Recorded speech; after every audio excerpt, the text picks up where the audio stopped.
حمل جوش و خروش اور سوالات سے بھرا ایک خوبصورت سفر ہے، خاص طور پر اس بارے میں کہ آپ کیا کھا سکتے ہیں اور کیا نہیں کھا سکتے۔ ایک عام سوال یہ ہے، کیا حمل کے دوران چائے یا کافی پینا محفوظ ہے؟ اگر صحیح مقدار میں استعمال کیا جائے تو حمل کے دوران چائے اور کافی عام طور پر محفوظ رہتی ہیں۔ چائے اور کافی دونوں میں کیفین ہوتی ہے، جیسے کولڈ ڈرنک، ڈارک چاکلیٹ اور سفید چاکلیٹ۔ چائے میں موجود کیفین نال کے ذریعے بچے تک جا سکتی ہے اور اس کے نشو و نما کو متاثر کر سکتی ہے۔ بہت زیادہ کیفین کا استعمال اسقاط حمل اور کم پیدائشی وزن کا خطرہ بڑھا سکتا ہے۔ تو حمل کے دوران آپ کو کتنی چائے یا کافی پینی چاہیے؟ American College Obstetricians Gynecologists تجویز کرتا ہے کہ حمل کے دوران روزانہ 200 ملی گرام کیفین سے زیادہ نہ لیں۔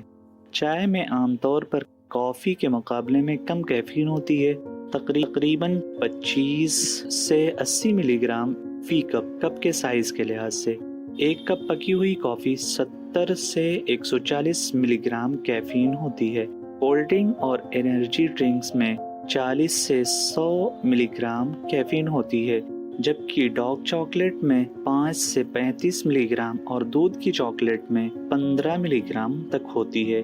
لہٰذا چائے یا کافی پیتے وقت اس بات کو یقینی بنائیں کہ آپ کی کیفین کی کل مقدار 200 ملی گرام سے کم ہو۔ اگر آپ کو یہ ویڈیو پسند آئی تو براہ کرم اسے لائک اور شیئر کریں اور ہمارے چینل میڈ ویکی کو سبسکرائب کرنا نہ بھولیں۔